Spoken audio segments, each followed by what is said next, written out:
ايوا، نجيو دابا للمعقول. علاش تدخل الجيش المغربي في القرقرات ليلة الخميس الجمعة 13 نوفمبر 2020؟ علاش تدخل المغرب؟ ماشي غير جاو تدخل، المغرب بلد حكيم جدا وعنده واحد اتساع الخاطر وواحد القدرة هائلة في ضبط النفس. عرفتي كيفاش دايره هاد البوليزا؟ دايره بحال واحد الدبانه كتدور على راس الواحد وكيحاول يبعدها بشويه بشويه، ومازال غير زايده فيه حتى كيطلع عليه الزعاف وكيعطيها واحد الدقه كطيحها الارض. غادي نرجع معكم واحد الشهر تقريبا للوراء، وبالضبط 21 اكتوبر 2020. عشرات المرتزقه من البوليزاريو نزلوا بلا حيا بلا حشمه بكل وقاحه من تندوف. ونبغي هنا نوقف على واحد النقطه مهمه، هو انه هاد تندوف هادي تابعه الجزائر. فهمتوني؟ الجزائر، بمعنى الجزائر عاطيه لهاد المجرمين الاراضي ديالها ومسكناهم فيها. هاد الميليشيات ديال البوليزاريو هبطوا من تندوف وبقاو ماشيين وحتى واحد ما حبسهم. حتى واحد ما حبسهم، يعني ما حبستهمش السلطات الجزائريه. شنو كيعني هذا؟ انها متفقه عجبها الحال. نزلوا وشنو لقاو قدامهم؟ لقاو قدامهم الحدود الشماليه الموريتانيه، وعلى اليمين ديالهم المنطقه العازله. عطاو بظهرهم للحدود الموريتانيه ولقاو قدامهم المحور الطرقي. اش قالك ما قالك؟ هاد المجرمين بغاو يديروا معسكر، وهما اللي يتحكموا في الداخل والخارج من هاد المعبر الحدودي. وحيت ساقوا في راسهم بكل وقاحه بداو كيديروا الشغال ديال قطاع الطرق. ما دوز لا سلعه ولا بشر من هاد المحور الطرقي. مزيان تبارك الله. وشكون عطاكم هاد الحق؟ هادو ما سوقوا لاتفاق وقف اطلاق النار، ما سوقوا للمراقبين العسكريين ديال بعثه المينورسو. المغرب اكيد بالحكمه ديالو ضبط النفس ديالو. عوض المغرب يرد على هاد التصرفات الصبيانيه الخطيره في حينه، يعني في 21 اكتوبر اللي فات بقى المغرب كبير ضبط النفس ديالو وشهد ليهم بعثة المينورسو، الأمين العام للأمم المتحدة ومجلس الأمن ودول الجوار.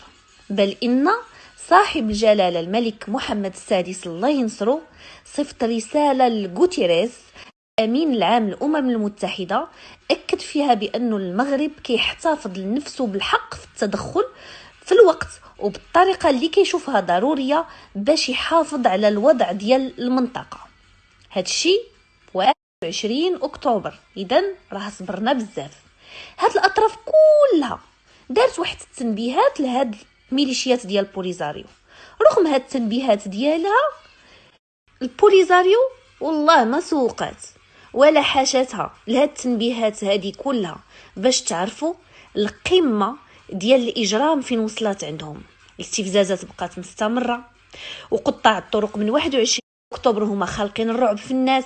لا السلعة تدخل لا بنادم يتحرك. من بعد هاد الشي كامل دقت ساعة الحسم، دقت ساعة الحسم أكيد.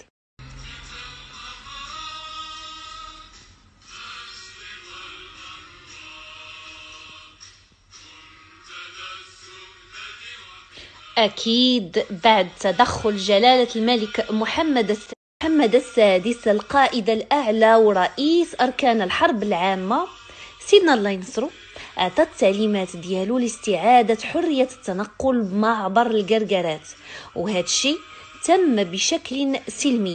ما هز فيه المغرب سلاح، ما هدد فيه سلامة المدنيين. ايوا دابا تصوروا معايا شنو وقع. ياك المغرب تدخل بشكل سلمي، عرفتوا شنو دارت الميليشيات المسلحه ديال البوليزاريو؟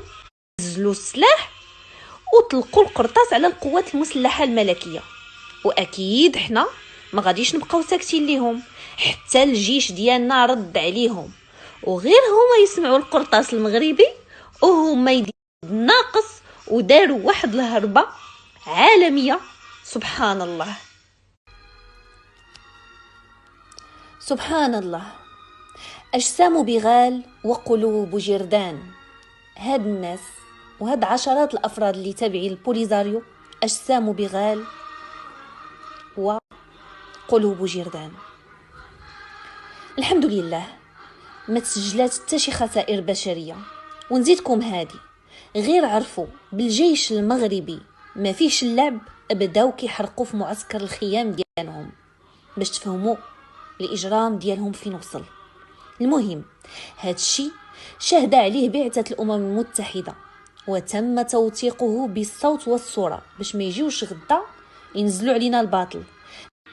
غير شافوا الجيش المغربي وهما يعلقوا في سيارات من نوع الجيب وكاميونات، شي مشى للشرق شي مشى للجنوب. ليلة الخميس الجمعة قواتنا المسلحة الملكية التي نفتخر بها قامت بوضع حزام أمني لتأمين تدفق السلع والأفراد عبر المنطقة العازلة للقرقرات. ما ديرا أنا تنقول هادشي ومتأثرة بزاف، فرحانة ببلادي وفرحانة بالجيش.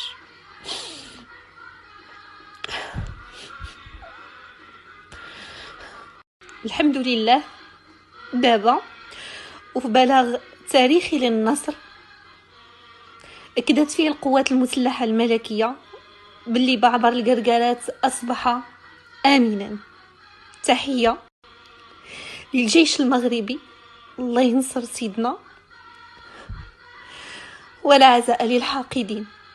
الله الوطن الملك. هذه تحياتي، بشرى تبقوا على خير.